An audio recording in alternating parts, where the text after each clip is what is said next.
Hi, I'm Dr. Abhishek Lilla from Chennai, and it gives me great pleasure to be a part of this Ayurveda live session. So, today I'm going to be speaking on Ayurveda, the timeless science that was, is, and will always be.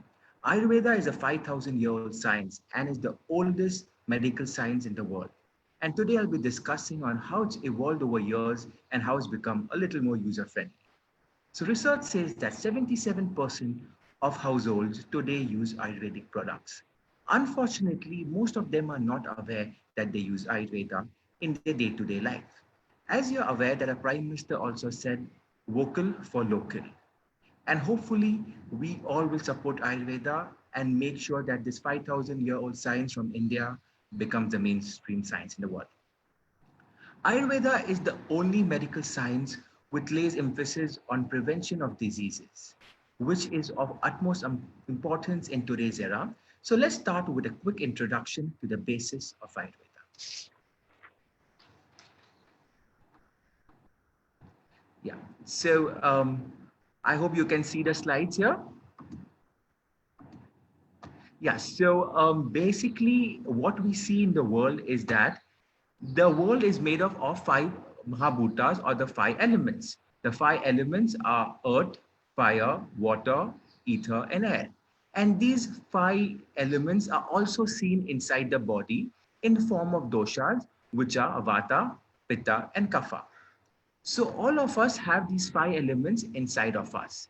They may be seen in a different constitution, in a different variation. For example, when a child is born or in the younger age, there is a dominance of kapha. As we grow towards the middle age, there is a dominance of pitta, and in the older age, there is a dominance of vata. So now the question arises that what is the body constitution? We are all born with a given constitution. So some people have a predominance of vata, some have a predominance of pitta, and some have a predominance of kapha. Those people who are big, who are obese, who sweat a lot, who like to sleep a lot, have predominance of kapha. While the opposite, the thin, lean individuals who are very active have a dominance of vata. And pitta is somewhere in between. I'm not going to be discussing about this today, but this is important to know that we first need to understand what our body constitution is to understand what a disease is. According to Ayurveda, all diseases happen because of an imbalance of these three doshas. For example, if one or two of these doshas like Vata, Pitta, or Kapha aggravate, it can cause a disease. So the main aim on the treatment of Ayurveda is to make sure that this balance of the doshas are attained. So if we were to treat the doshas and bring it to a state of equilibrium, automatically the body will heal itself. And this is the beauty of Ayurveda. So how has Ayurveda changed over the last few years? The basic concepts of Ayurveda, the three doshas, the Pancha Mahabhutas have not changed, but only that technology has helped us become better physicians, has helped our patients become, had made them easier for them to understand what Ayurveda is. So with the help of technology, we are able to diagnose and monitor patients. And even for patients, it's easier to book appointments. The uniqueness of Ayurveda, as I said earlier, that the uniqueness of Ayurveda is that while most of the medical sciences speaks only about treatment of diseases, Ayurveda also speaks about maintenance of health in the healthy and the prevention of recurrence of disease. So these 2 points is something which is very unique to Ayurveda and is of utmost importance in today's day and era. So can I just off the screen sharing? Give me a minute. Yeah. So coming back to this, now the question arises that how do you prevent a disease? Ayurveda in the beginning speaks about certain concepts like dinacharya, which is the daily regimen, or the dinacharya and the ritucharya, which is a seasonal regimen. So if a person were to follow the basic principles, you can live a healthy life. I'm going to just be giving you a few quick points. For example, in the daily regimen, um, Ayurveda speaks about getting up early in the morning, taking care of the natural urges, brushing your teeth, and having a bath. These things may sound very lame and mundane, but following a strict regimen can actually build up a person's immunity and can help in the prevention of the diseases. Ayurveda speaks about having all the six tastes. If you were to see a typical Indian meal, it starts with a sweet and then you have a sour, salty, pungent, bitter. We have all the six tastes. And this is because our balanced diet requires all the six tastes. For a healthy individual, we need to eat what is grown local, and we also need to eat what the ancestors have been eating. And this is, in a case, we need to have a typical Indian meal.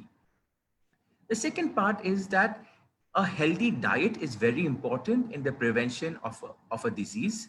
Having a sattvic diet, having foods which are not reheated, or recooked, or processed, and having local foods will definitely help. The next is Panchakarma. So this is something again very unique to Ayurveda, where there are different 5 types of detoxifications like Vamana, Virechana, which when done in a given season can help you to attain the equilibrium of the doshas. Um, if you were to see that a majority of the diseases, almost 96% of diseases start from the gut, and a weak digestion is the main reason why most ailments occur. And this is what we need to understand, that all the diseases start from the gut and we need to treat the gut. So coming to how Ayurveda has evolved.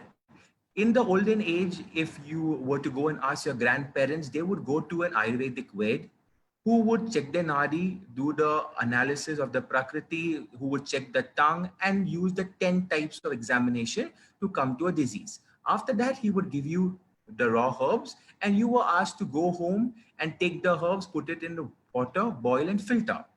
But today, in today's era, this is not possible. So we have evolved, and as the science has evolved, we have made sure that our medicines are more palatable.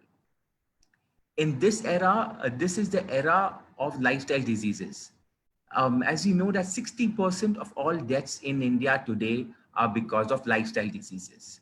Now we have a lot of people who come to us with inflammation, with cardiovascular problems, with diabetes, with cancer, and most of them do not know that what has to be done. There is no treatment for lifestyle diseases. So that's why it's very important to understand about the prevention of diseases and make sure that even if you have a disease and you're treated, make sure that the disease doesn't come back or the recurrence of diseases has to be prevented. And this is something which can happen only through Ayurveda, because we have spoken about a concept that after Panchakarma, if we were to give rasayana, we were to give herbs, which can actually prevent a disease. So for example, if a person has a low back pain or a person has asthma, after treatment, he is given certain herbs which build up the person's immunity so that the disease doesn't come back. And the other ways how Ayurveda has changed. As I said, the concepts, the principles of Ayurveda have not changed. It's been there from 5,000 years and it's going to be there for another at least 5,000 years. The only things which have changed are things which have made it easier. So as a patient, when a patient were to come and ask me that, earlier they would come and say that, sir, we can't get admitted for a long time. But now we have most of our Ayurvedic treatments on outpatient basis, except a few. And those people, especially with the younger generation who can't have the kadas, who can't have the churans, we have all the medicines available in the tablets and capsule forms. Oils are also available in the form of sprays and liniments and balms. So the change is only happened with the technology. And now the part is that can Ayurveda be used in a day-to-day life? As I told you earlier, about 77% of households use Ayurvedic products. If we were to look at most of our things, right from the morning when we get up, we use a toothpaste, we use a soap, shampoo.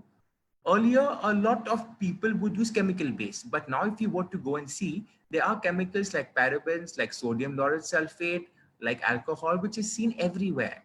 For example, your moisturizer, soaps, shampoos, condition contains paraben. And this is what has made people realize and shift to a alternative, which is the Ayurvedic alternative. Earlier, before the British rule in India, people would use a neem twig to brush their teeth. They would use coal and charcoal and salt to brush their clean their teeth. And now you have companies going back to it. So now if you were to see that the future here is Ayurvedic FMCG, Ayurvedic cosmetics, and Ayurvedic medicines. Ayurvedic cosmetics and FMCG has already made it big. But Ayurvedic medicines, people have a lot of apprehensions about. A lot of people come and ask me, sir, does Ayurvedic products contain heavy metals? Are there side effects? So I'm going to be answering a few of the basic doubts what people ask me. First, what about the side effects? Having Ayurvedic herbs and Ayurvedic herbal products is as safe as having a fruit or vegetable because all our herbs are all taken from natural sources. In terms of the heavy metals, a few of the Ayurvedic preparations contains Rasaushadhis which have metals in it, but those are not used much in practice. And most of the medicines available today are completely safe. Then the next question is what people ask me is that how can we use Ayurveda? Can we use it along with the allopathic medicines? The answer is yes. If a person is having his medicines for diabetes or for blood pressure and he develops some other problem, can he have an Ayurvedic medicine for it? Yes, definitely. But we just need to make sure that there is a gap of about half an hour, 1 hour between the two, and there will be no drug interaction because we have a lot of papers and evidence which backs us. So I don't want to speak much. If anyone has any questions and doubts, please feel free to contact me. My phone number and email ID has been shared. And if you guys like my video, please do like and subscribe to this page. And I'll be back next week to with another topic.